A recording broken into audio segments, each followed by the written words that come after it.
Is that better? Hello, everybody. I'm obviously a bit different looking to everyone else that came up earlier. There's a reason for it. It's because I'm, what's the word? Millennial. Before I get started, I want to ask some questions, just so as I kind of understand the audience as effectively as possible. So, question one, could you please raise your hand if you are married? Decent, okay, cool. So hopefully many of you will be able to understand some of the stuff I'll say. Question two, could you please raise your hand if you have a basic understanding of psychology? Awesome, cool, brilliant. And question three, can you raise your hand if you understand what I mean when I say multimodal, long short-term memory neural network? 1, 2, 3, 4, good, okay. Hopefully we're going to be able to get the thing going.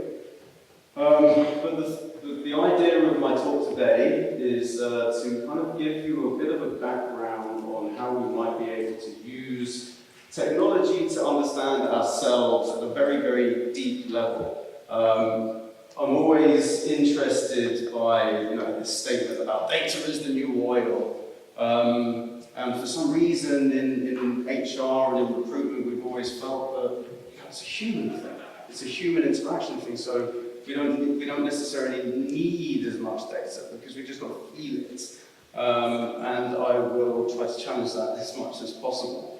To give you a bit of background on myself, I run a company called Searchie. We're a machine learning talent platform that uses video to predict personality and then understand how that person will behave in the working environment. So we're looking for competencies, we're looking for cognitive skills, we're looking for working styles and learning agility and leadership styles as well.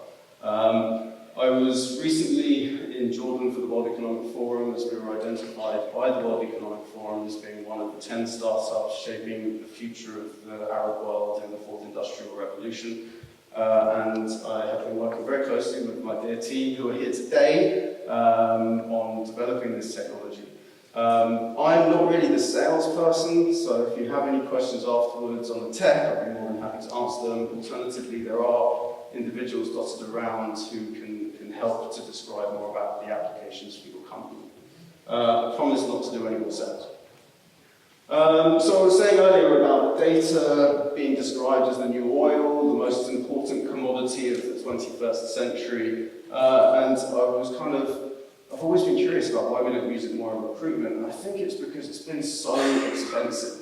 If you want to understand more about an individual at the psychological level, you have to go to a psychometric assessment center and they have to charge you, $500, $1,000, depending on how robust it is and which platform you use. And I think that's been a big reason that we haven't spent more time or invested more money or importance in the underlying composition of the person. We've always matched on CVs, which is astonishing, really, because number one, they're often inaccurate. Number two, how could you possibly condense the complexity of each of us into a two-dimensional piece of paper?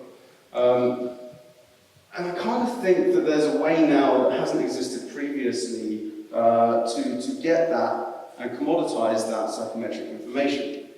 By the way, as well, I know everyone has overrun so far, so when we're 5 minutes before this talk is meant to end, just give me a standing ovation, and then I will know that that's time to leave or begin wrapping up. So on the psychological level and on the data level, there is a framework that exists, right? There is this framework called the Big Five personality traits. And it is born of 5 different things. We're looking at openness, conscientiousness, extroversion, agreeableness, and neuroticism. And every single person can be summed up by where they exist and how they exist on each of these scales, and each of the scales interact with one another to reveal sub-traits and sub-competencies and natural abilities. But it's always been very difficult for us to extract this information at scale. And that's where I think a lot of the issues have been identified or experienced by companies in terms of getting access to this really critical information. From our perspective, it's not enough to know that someone has the experience to do the job. You also need to understand, will they behave the way that is appropriate for us? Will they match on the culture? Will they be able to share the kind of values and needs that we possess as an organization? And when you can start matching people on those three layers, all of a sudden it becomes much easier to predict whether this person will be engaged with the company, will be engaged with the team, and will provide the levels of performance that we're looking for. So how does this apply to how accurately your spouse recognizes you? Well, let's start with Donald Trump. Obviously, I'm a massive fan. We all perform these predictions, these inferences every day with every interaction we have with every single individual. When I'm standing here like this, I'm sending a message to all of you. I'm incredibly open, come and talk to me. And I pull an angry face and I start pointing. I'm telling you that I'm unconscientious and that I'm disagreeable. So you might decide that you might not want to be involved. Same thing happens with my microfacial expressions, my tone of voice, my pitch. We've all been programmed, or all evolved over the last 10,000 years to understand at a subconscious level that these signals mean something and we should take note of them. Historically, over 10,000 years, the reason that we've learned these things is to identify threats to our, life. So we have all been programmed to recognize and identify danger. Wouldn't it be really interesting, though, if we'd spent 10,000 years evolving that prediction ability for how people will behave in the workplace? That's the kind of stuff that we're trying to do and use technology for. So I want to talk a bit about how it actually works. So we look at 4 macro signals. Actually, at detail level, we look at 360,000 different features in every 0.36 seconds. So we do a lot of kind of feature analysis, but they boil down into 4 things. The first is we're looking for facial expressions. The second thing we're looking and monitoring for is tone of voice. The third thing is body language, and the fourth thing is vocabulary. The vocabulary one from a technical perspective can be quite challenging, mainly because automatic speech recognition, so things like Google Assistant and Siri and Alexa, are pretty rubbish at recognizing speech, especially if you have an accent or you're not a white American male. So we do have the ability to remove the vocabulary part and focus on those kind of non-verbal communication skills.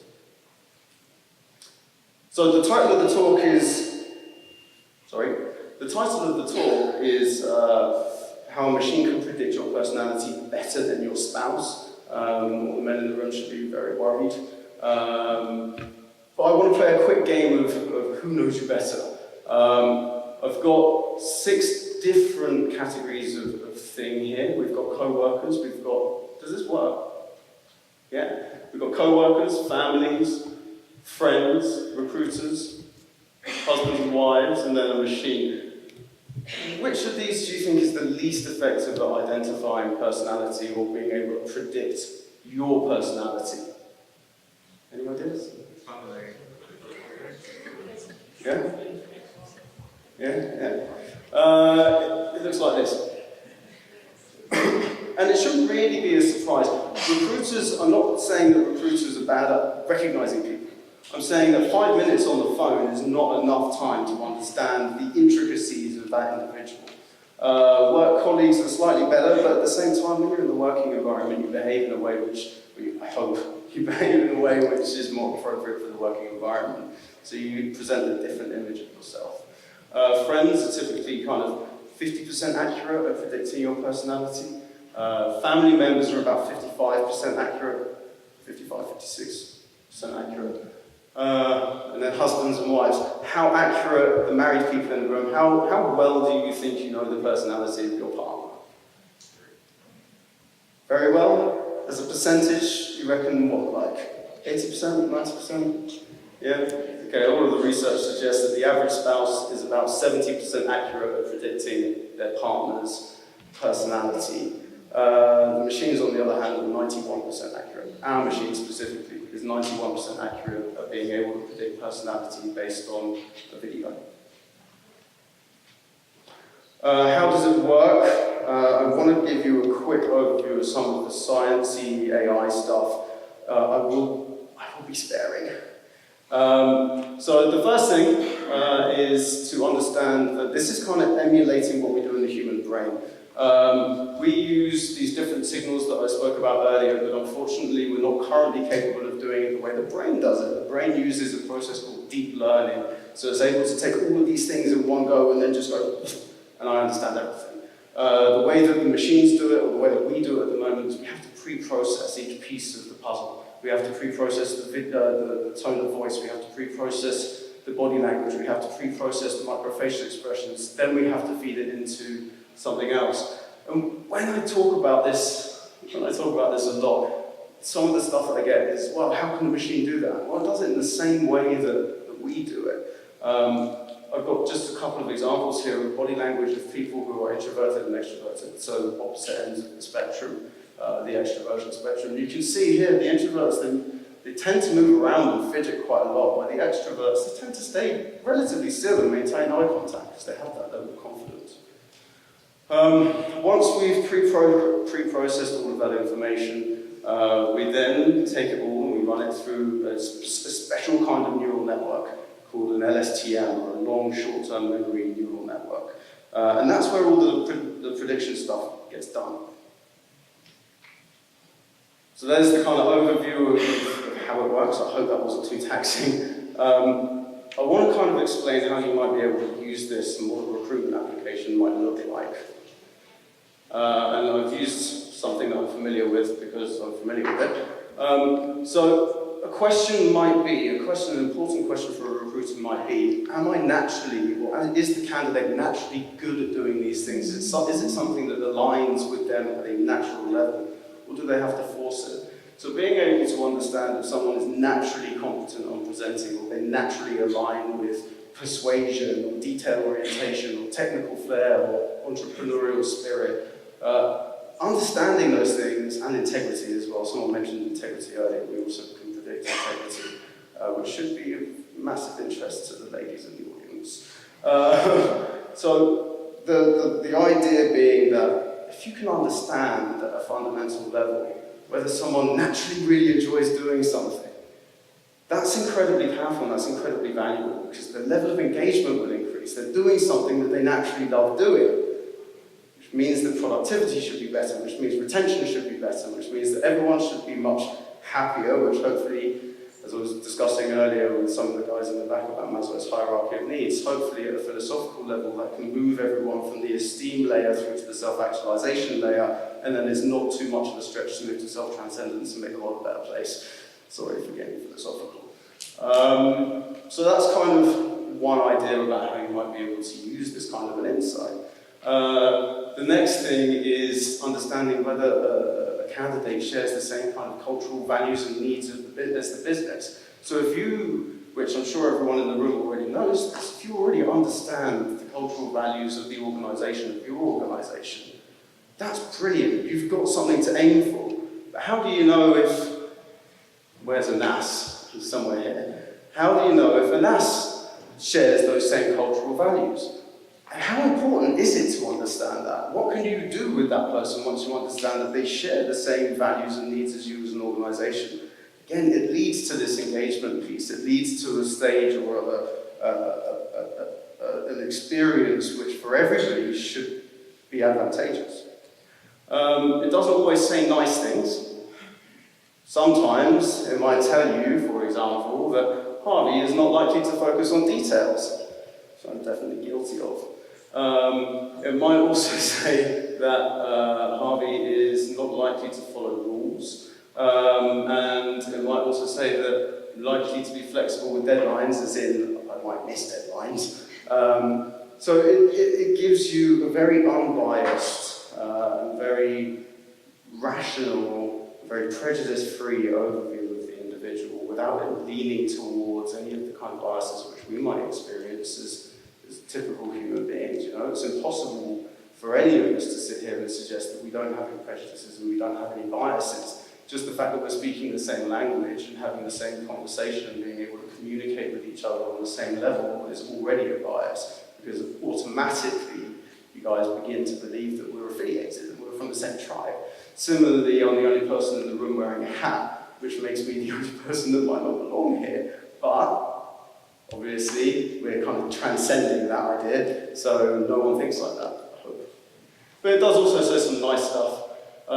So I am apparently eager to manage the team in a consultative and empowering way, which Anas will definitely attest to, and if he doesn't, then I will reprimand him. Incredibly consultative. It might also suggest that I'm able to provide direction, or I like to provide direction to discussions, and also that I like to empower everyone to provide their own opinion of it. But it also might be able to work out that sometimes that might be a problem.